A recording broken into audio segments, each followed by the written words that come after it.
Samajwadi channel में आप सबका स्वागत है। साथियों, नेता प्रतिपक्ष के रूप में बोलते हुए माननीय अखिलेश यादव जी द्वारा विभिन्न मुद्दों पर बहस की गई। साथियों, आप सब आगे सुनिए कि किस प्रकार से माननीय अखिलेश यादव जी सदन में बहुत ही पुरजोर से साथियों बहस कर रहे हैं। साथियों आप सब अपनी राय जरूर व्यक्त कीजिएगा साथियों, और जो साथी नए हैं चैनल पे सब्सक्राइब कर लीजिएगा साथियों।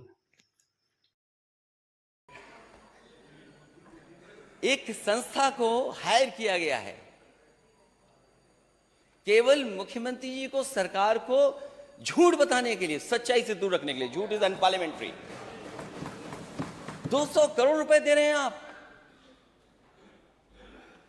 कि डेटा को कैसे मैनेज किया जाए।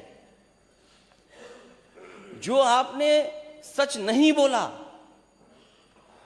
कि हम 34% हासिल कैसे करेंगे, उस 34% को साबित करने के लिए आप 200 करोड़ एक कंपनी को दे रहे हैं। आप $1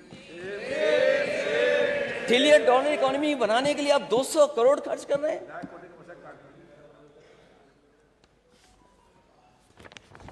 आप समझ लीजिए अध्यक्ष महोदय, माननीय सदस्य, कि जो 6 साल में नहीं कर पाए उन्हें 200 करोड़ रुपए खर्च करने पड़ रहे हैं। इनके आर्थिक सलाहकार फेल, इतनी बड़ी कॉम्पिटिटिव अधिकारी फेल, आपका प्लानिंग कमीशन फेल, आपका वित्त विभाग फेल। 200 करोड़ देकर के डिलॉयट कंपनी से आप सुझाव लेंगे? आपकी सदियों सदियों बनी हुई संस्थाएं आपने धक्का मार दिया उसको। और फिर सरकार कहती है कि 4.2% अनएम्प्लॉयमेंट रेट है। जिस तरह गन्ने में गुमराह करते हैं, हम सदस्य जितने भी विपक्षी है वो ये पूछते हैं कि बकाया कितना है। सरकार कहती है हमने इतना पे कर दिया है। हम सभी माननीय सदस्य जानना चाहते हैं सरकार से कि बकाया क्या क्या है। कहते हैं हमने तो इतने लाख पे कर दिया। इसी तरह आप कहते हैं कि अनएम्प्लॉयमेंट रेट 4.2%। ये एम्प्लॉयमेंट का डेटा नहीं हो सकता, रोजगार का और नौकरी का डेटा नहीं हो सकता अनएम्प्लॉयमेंट। अगर सच्चा आंकड़ा सरकार को बताना है तो एम्प्लॉयमेंट रेट बताना चाहिए। एम्प्लॉयमेंट रेट क्या है सरकार की? और अगर ये बात 4.2% की है, या हमारे सदस्य जितने भी लोग हैं अपने क्षेत्र में जाते होंगे, तो क्या उन्हें रोजगार नहीं दिखाई दे रहे हैं? रोजगार नहीं है उनके क्षेत्र में? क्या सबको नौकरी मिल गई? सबको नौकरी मिल गई। इसलिए सरकार को एम्प्लॉयमेंट रेट बताना चाहिए, और जो विभागों में खाली पड़ी हैं नौकरियां को वो कब सरकार भरेगी। और अगर सरकार बताती है, जो मैं आंकड़े पेश कर रहा हूँ सीएमआई का ही है, कोई हमारा साथी माननीय सदस्य बता रहा था ये आंकड़ा कहाँ का है, उसी का आंकड़ा देख लीजिए। क्या एम्प्लॉयमेंट रेट जो पिछली सरकार में था, समाजवादियों की सरकार में था, उससे आप नीचे गए हैं कि नहीं गए हैं? अगर हम सीएमईआई का ही डेटा देखें, अगर हम centre for monitoring Indian economy का अगर हम डेटा देखेंगे, तो 17 से और 22 के बीच में आपके यहां गिरावट हुई है। लोग हताश होकर के बैठ गए, नौजवान निराश होकर के बैठ गया। व्यवस्था हम समाजवादी लोग कभी स्वीकार नहीं कर सकते। अगर सीमा की सुरक्षा पर आपको नौजवान को भेजना है, जिसे वर्दी पहन करके सम्मान की बात हो, उसे परमानेंट नौकरी चाहिए, पुरानी नौकरी व्यवस्था होनी चाहिए। ये अग्निवीर जैसी व्यवस्था के पक्ष में हम लोग नहीं हैं।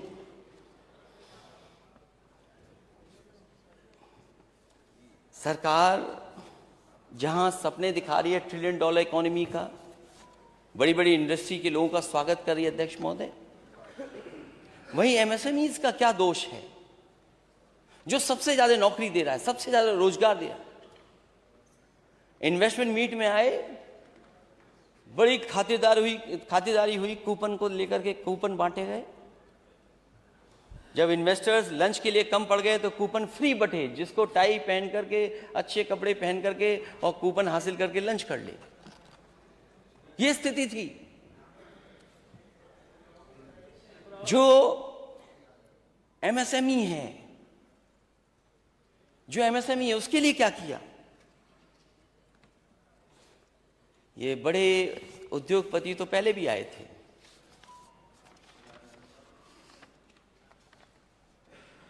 आखिरकार जो एमएसएमईज के लिए होना चाहिए था, सरकार ने क्या किया? और सरकार बता रही है कि न जाने कितनी कारखाने लग गए हैं, कितना फाइनेंस हो गया है, न उनको बैंक फाइनेंस दे रही है।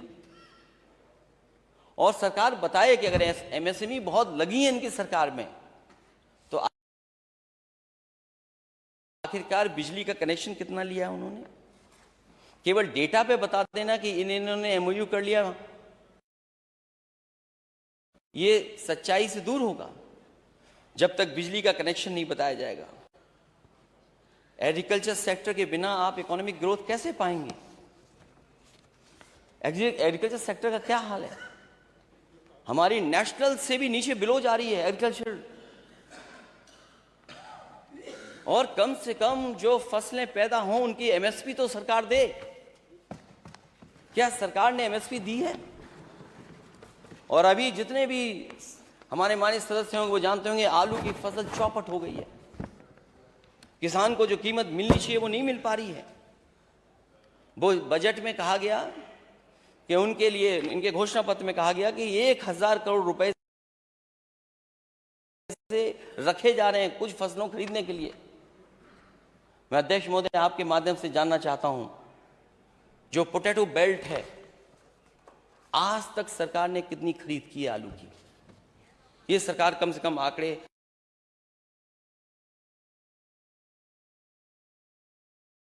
हम लोगों के पास रख दे। ओडीओपी बहुत फेमस, सरकार ने पूरा का पूरा प्रचार ओडीओपी,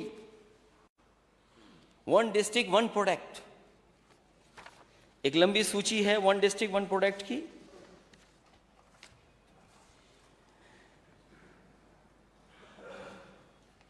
हर डिस्ट्रिक्ट का सरकार ने आइडेंटिफाई किया है कि वहां पर कितना बजट दिया जाएगा, कितना ओडीओपी में काम हुआ होगा। अध्यक्ष महोदय, यहां पर जितने भी सदस्य हैं, पूरे प्रदेश के बैठे हुए सदस्य हैं, आगरा में लेदर प्रोडक्ट के लिए क्या बजट था? अलीगढ़ के ताले और हार्डवेयर के लिए कितना बजट दिया गया? अंबेडकर नगर हमारे बुनकरों का भरा पड़ा है, बुनकर जो सुविधाएं समाजवादी सरकार में मिलती थी वो सभी सुविधाएं छीन ली गई। और वन डिस्ट्रिक्ट वन प्रोडक्ट में कहा गया कि टेक्सटाइल प्रोडक्ट्स को हम बढ़ावा देंगे।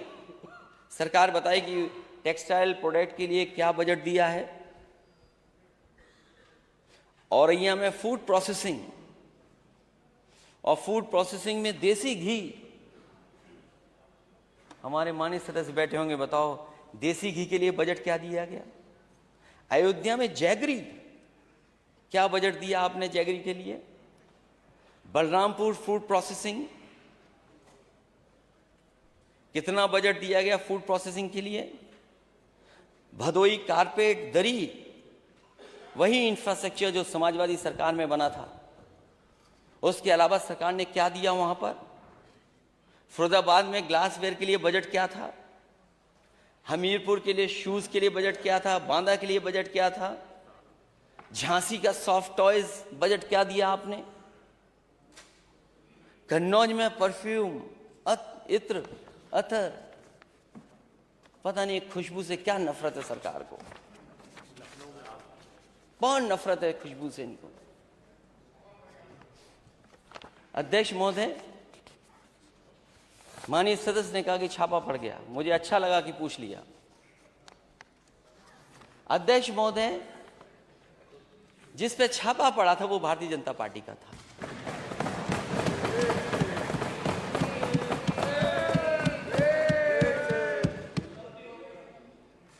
अरे अध्यक्ष महोदय, मैं माननीय सदस्य से कहूंगा अध्यक्ष जी से मिल ले चुपचाप,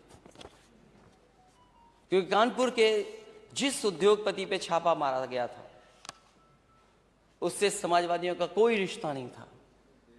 क्योंकि चुनाव उत्तर प्रदेश में था, समाजवादी लोग कैसे बदनाम हों, समाजवादियों पे कैसे आरोप लगे, इसलिए वो छापा मारा गया।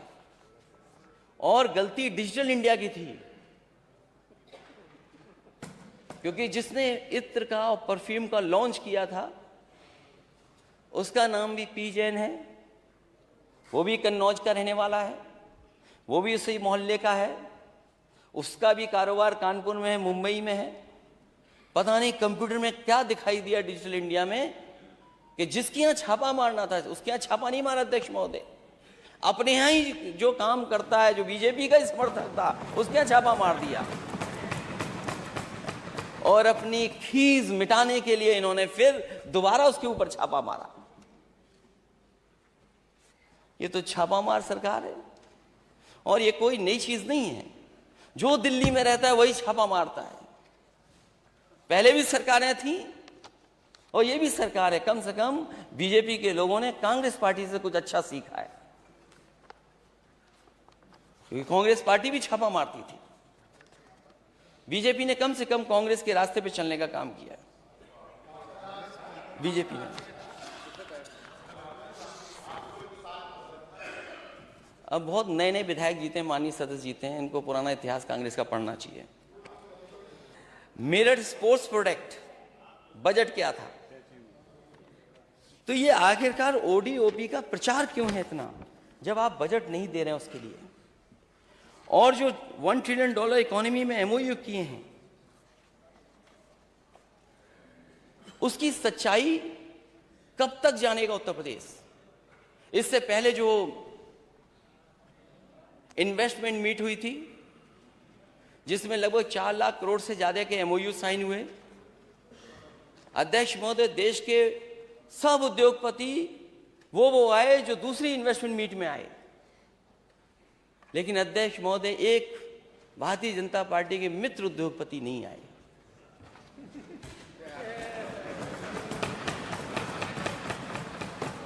कहां 2 नंबर का प्रचार हो रहा था, कहां 2 नंबर? भारत को गर्व होता है इस बात पर कि भारत का एक उद्योगपति दुनिया में नंबर 1 पर पहुंच गया। हमें भी गर्व होता, हम भी कहते कि देखो हमारा उद्योगपति कम से कम इतना अच्छा कारोबारी है, कारोबार करता है कि दुनिया के नंबर 1 पर है। दुनिया के बड़े बड़े उद्योगपतियों को पछाड़ दिया उसने। क्या है बिग जॉस, क्या है दूसरा इंडस्ट्रियलिस्ट? दुनिया में हमारा इंडस्ट्रियलिस्ट है। केवल एक रिपोर्ट ने, केवल एक रिपोर्ट ने, सोचिए अध्यक्ष महोदय, कहां दुनिया के दूसरे नंबर के और कहां दुनिया के किस नंबर पे कोई नहीं जानता आज कहां पर है। अध्यक्ष महोदय, मित्र की पहचान तो तभी होती है जब बुरा वक्त आता है। क्या बीजेपी ने अपने मित्र को छोड़ दिया?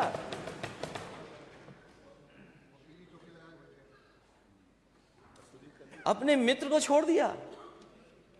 अरे कम से कम इस इन्वेस्टमेंट मीट में तो आते मित्र। और अगर मित्र को छोड़ दिया तो हमारे जो माननीय वित्त मंत्री जी हैं वो एक्सप्रेसवे से कैसे लखनऊ आएंगे? जो मॉडल आपने अपनाया, क्या आपका वो एक्सप्रेसवे बन जाएगा? जो मॉडल, जिस मॉडल पे आपने उन उद्योगपतियों को उत्तर प्रदेश में लाए, क्या उस मॉडल से आपका सड़क बन जाएगी? मुझे खुशी इस बात की, क्योंकि मैं हमेशा इस बात को कहता था कि अगर आप स्पीड को बढ़ा देंगे और जब कभी भी किसी एक्सप्रेसवे, किसी 4 लेन एक्सप्रेसवे का मैंने शिलान्यास या उद्घाटन किया होगा तो मैं ये जरूर कहता था, एक अमेरिका की कहावत बोलता था, मुझे अच्छा लगा। अभी रोड ट्रांसपोर्ट सरफेस मिनिस्टर आए थे, उन्होंने भी वही कहा कि हम उत्तर प्रदेश की अमेरिका से बेहतर सड़कें बना देंगे या अमेरिका के बराबर का इंफ्रास्ट्रक्चर होगा। मैं ये बात कहता था कि अमेरिका ने सड़कें बनाई और सड़कों ने अमेरिका बनाया। और मैंने कहा अध्यक्ष महोदय हमेशा कि if you can double the speed, triple the economy. नेता सदन, शायद ये बात आपके समझ में आ गई होगी जो मैंने कहा कि if you can double the speed, you will triple the economy.